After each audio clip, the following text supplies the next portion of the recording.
Have you ever held a banknote and just stared at it? Have you ever wondered where this piece of paper or this coin or even the numbers in your bank app actually come from? Who decides what it's worth?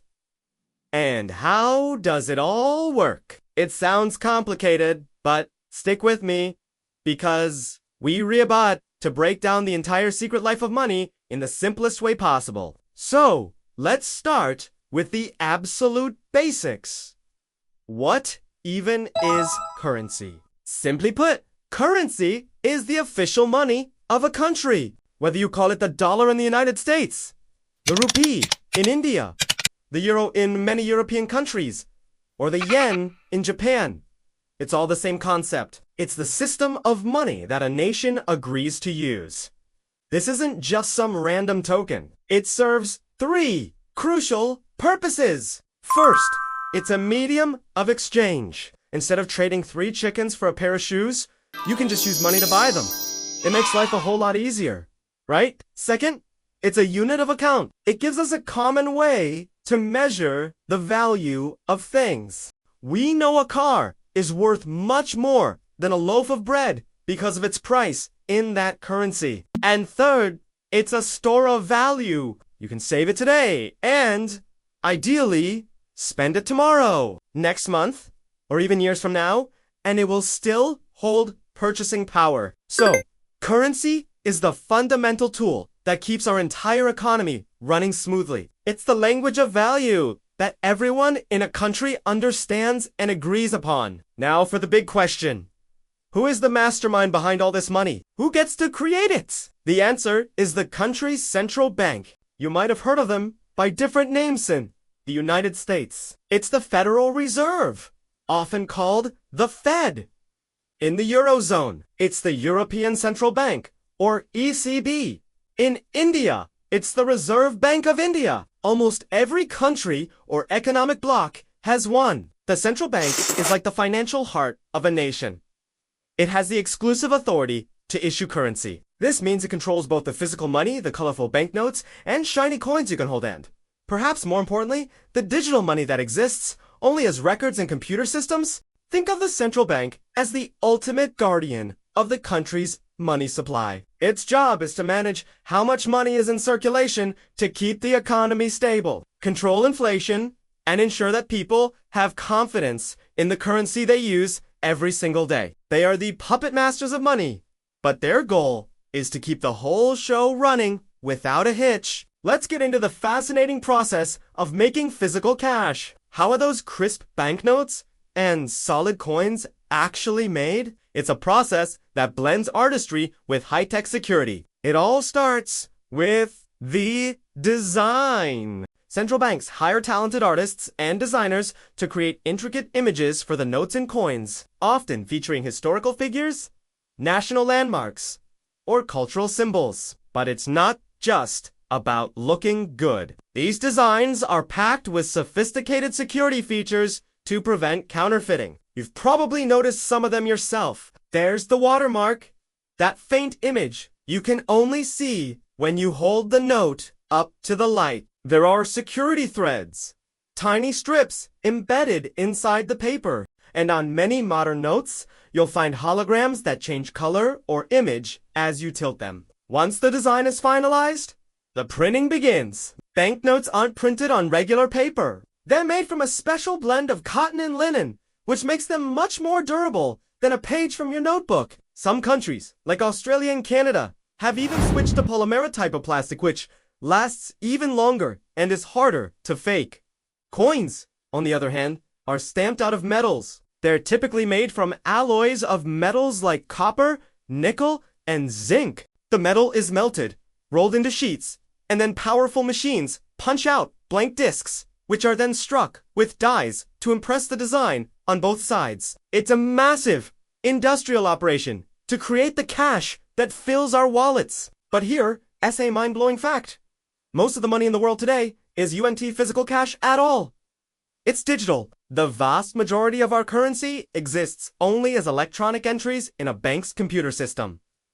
So, how is this digital money created? This is where it gets really interesting. While central banks create the base supply of money, commercial banks, the ones you and I use every day also, create money through a process called fractional reserve banking. Here's how it works. When you deposit, say, $1,000 into your bank account, the bank doesn't just lock that money in a vault. The law requires them to keep a certain fraction of it in reserve, let's say 10%, which would be $100. But the other $900, the bank can lend that out to someone else. Now, let's say someone takes that $900 loan to buy a new laptop. The seller of the laptop then deposits that $900 into their own bank account. That bank now has a new deposit, keeps its 10% reserve $90, and can lend out the remaining $810. And so on, and so on. In this way, the initial $1,000 deposit has led to the creation of new digital money that circulates in the economy. So, every time a bank issues a loan, it's essentially creating new money out of thin air, just by typing numbers into an account. It's not a physical process. It's an accounting entry. This is how the money supply expands to meet the needs of a growing economy. Okay, so we have all this money, both physical and digital, but what actually gives it value? If it's just paper, metal, or numbers on a screen, why do we accept it as payment for real goods and services? This is one of the most important concepts in modern economics. In the past, many currencies were on the gold standard. This meant that you could, in theory, take your paper money to the government and exchange it for a specific amount of gold. The money was valuable because it was backed by a real, tangible asset. However, almost no country in the world uses the gold standard today. The money we use now is called fiat currency. The word fiat comes from Latin and means let it be done or it shall be. A fiat currency has value simply because the government declares that it is legal tender and people have faith in that government. Its value isn't tied to a physical commodity. It's based entirely on trust. We trust that the government will manage the economy responsibly. We trust that the central bank will keep the currency stable. And we trust that other people will continue to accept it as payment. This trust is deeply linked to the health and stability of the country's economy. A country with a strong, productive economy, stable government, and low inflation will typically have a strong, valuable currency. If that trust disappears, the currency can become worthless overnight. So, the value of your money isn't in the paper. It's printed on. It's in the collective belief and confidence we all place in the system. So now that we understand what money is, who creates it, and why it has value, let's look at the big picture. How does it all flow through the economy? Imagine it as a circular system, a bit like the body's circulatory system.